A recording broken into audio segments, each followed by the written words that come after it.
పవన్ కళ్యాణ్ హీరోగా నటించడంతో పాటు కథా స్క్రీన్ పై బాధ్యతలు కూడా తానే నిర్వహించి చేసిన చిత్రం సర్దార్ గబ్బర్ సింగ్. భారీ అంచనాలతో రిలీజ్ అయిన ఈ చిత్రం బాక్స్ ఆఫీస్ వద్ద బోల్తా పడ్డ సంగతి తెలిసిందే. ఈ చిత్రానికి నిర్మాత పవన్ కళ్యాణ్ స్నేహితుడు శరత్ మరార్. ప్రస్తుతం బాక్స్ ఆఫీస్ వద్ద ఈ సినిమా బిజినెస్ క్లోజ్ అయింది. సినిమా ఇప్పటి వరకు అన్ని ఏరియాలో కలిపి ఫుల్ రన్ లో 52.92 కోట్లు వసూలు చేసింది. ఈ సినిమా దాదాపు 100 కోట్లు వసూలు చేస్తుందనే నమ్మకంతో డిస్ట్రిబ్యూటర్లు భారీగా చెల్లింపులు చేసి కొన్నారు. కొన్న ప్రతి ఒక్కరూ నష్టపోయినట్లు ట్రేడ్ పండితులు చెబుతున్నారు. చివరకు నిర్మాతకు కూడా నష్టాలు తప్పలేదు. లాభ నష్టాలే బేరీజు వేశాక ఈ సినిమా వల్ల శరత్ మరారు 8 కోట్ల వరకు నష్టపోయినట్లు తేలిందట. వాస్తవానికి సర్దార్ గబ్బర్ సింగ్ చిత్రం షూటింగ్ అనుకున్న సమయానికి అనుకున్న షెడ్యూల్ ప్రకారం జరగలేదు.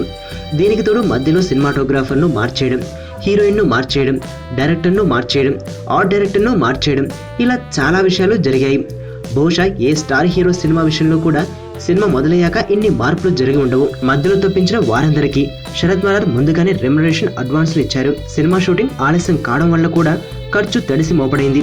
లాభాలు వస్తాయనే నమ్మకంతో శరత్ మరార్ ఇవన్నీ భరించారు. కానీ చివరకు ఆయనకు మిగిలింది 8 కోట్ల నష్టం.